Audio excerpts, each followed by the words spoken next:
Krystal, what are you taking a look at? Well, by now you probably all know about my little back and forth with AOC over her lack of support for the Amazon labor union when it really counted. Basically, according to union president Christian Smalls, she pledged to show at one of their rallies and then she backed down and she ghosted them. She didn't even offer so much as a Twitter mention as ballots were being cast. Now, this exchange led to a real conundrum for Fox News. Naturally, they can't resist any opportunity to own AOC, but how could they pull it off without accidentally signaling support for unions? Here is how Fox and Friends handled this delicate dance. Alexandria Ocasio-Cortez has been called out by a journalist for, she went to the Met Gala, but she skipped an Amazon union rally after she stopped by an Amazon factory from being, she stopped that from being built. Biggest a big embarrassment. headquarters, 25,000 jobs here in the New York City area. Yes, I don't think Alexandria Ocasio-Cortez is a great sort of partner for America's working families, because she doesn't really represent them. She represents the interests which are against them in many ways. America is creating this inflation, and it's hurting working families, and AOC doesn't realize it. It's just so funny. She just says the Biden administration has let a lot of young people down, and they should really correct things before it's too late. Yeah, good luck with that. Yeah, we're not going in the right $10,000 direction. expunged from everyone's student loans. Yes, I heard that, yes. It's not going well. I'm telling you. What a bunch of slimy hacks. AOC failed to show up, but these people, they would destroy every union in the nation if they had the chance. Stuart Varney is a classic Wall Street plutocrat. He is not a man of the people. In fact, he routinely trashes unions. He used to do a regular segment on his show, I don't think he does it anymore, called Union Watch, which only existed to serve exactly that union-busting purpose. For this dude to posture like he's some friend of the working class is extraordinarily rich. And you notice how they immediately pivot to a host of more comfortable grievances like inflation and Biden and randomly reducing student loan debt. None offer even vague support for labor unions, of course. Now, this all got me thinking about how many fake friends of workers are out there in our political and media class. And it also got me thinking about what an absolutely existential threat this budding movement really is to all of those fake friends in the establishments of both parties.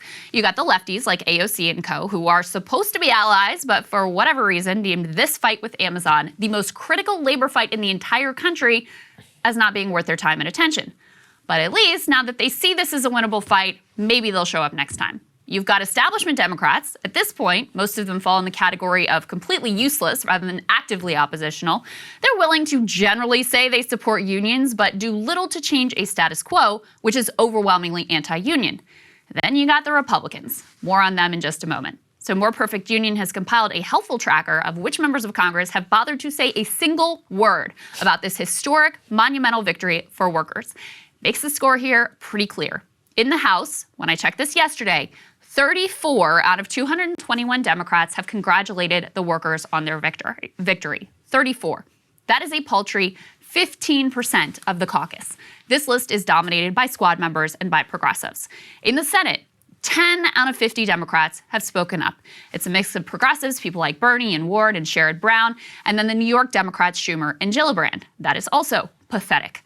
But it is a damn sight better than the Republicans. Over in the GOP caucus, exactly 0 members have said a single word about what is the most significant and truly earth-shattering victory for workers since the 1930s.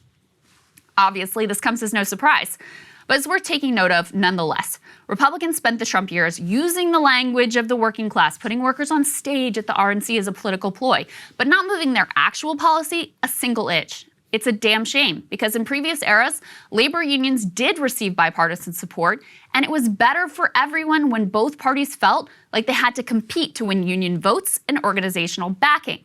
The supposed populists in Washington now are just completely obsessed with culture war outrage. The furthest they have gone on unions is Marco Rubio, who wrote an op-ed offering lukewarm support for the effort to unionize an Amazon warehouse in Bessemer, but only because of Amazon's woke HR department. He made sure to note in the piece that, quote, adversarial labor relations are generally harmful. So that everyone was perfectly clear that his squishy support was just a one-off, not an actual embrace of working class politics. The only real legislation offered by the swing of the party was similarly token, provisional, and sneakily anti-union, pushing for the creation of so-called employee involvement organizations, or EIOs. According to the advocates of this legislation, quote, EIOs would not collectively bargain like unions, but would instead facilitate voluntary cooperation on critical issues like working conditions, benefits, and productivity. In larger companies, an EIO's members would be able to elect a non-voting representative to the board of directors. In other words, workers get a non-voting rep with zero actual power. It is classic token identity politics, a diversity and inclusion program just for workers. This is a perfect encapsulation of the GOP stance towards the working class. It's all rhetorical, pro-worker virtue signaling and hollow gestures, the equivalent of Nancy Pelosi kneeling in kente cloth, but for workers. And that's before we even talk about Donald Trump. He'll put on a hard hat or he'll jump behind the wheel of a semi for a photo op, but his only real accomplishment in office was handing out tax cuts to the rich. And even worse, he staffed up his National Labor Relations Board with a bunch of union-busting lawyers and handed the top job at the Labor Department to the disgusting Epstein enabler, Alex Acosta. Acosta spent his time in the Post trying to undercut union apprenticeship programs and, I kid you not, pushing to slash the budget of the department that fights child sex trafficking. Now listen, Biden, he has fallen far short of his promise to be the most pro-union president in history. But his union-friendly NLRB handed Amazon and Starbucks workers key decisions in their favor that gave their drives the chance to succeed. Now, the reason I was hard on AOC is because it is vital that we are crystal clear about where all of our elites stand on all of these issues, what they've said and what they've done as we head into what could be a transformational new era of labor politics. I've got some real hope the lefties will do better because they're the only ones with any track record of showing up for labor and standing up to corporate power. Vitally, they're the only group in Congress that rejects corporate cash. You screwed this one up. Do better, that's all. For all the rest, make no mistake. This new era represents an absolutely existential threat to the power of both establishments. That's why they're all afraid to even say a word about it. Don't take my word for it, though. Here is Christian Smalls, president of ALU, on what their victory shows. We got the juggler. We went for the juggler. And we went for the top dog because we want every other industry, every other business to know that things have changed. We going to unionize. We're not going to quit our jobs anymore. And, this is a prime example of what the power that people have when they come together. Unions are the only way the multiracial working class will have power. They were the backbone of the New Deal era. As much as we talk about FDR, it was labor's struggle that forced politicians to cut the working class in on the deal of American prosperity. Organized workers means organized political power. It means real fights over real issues and real accountability, not just bullshit kabuki theater culture war.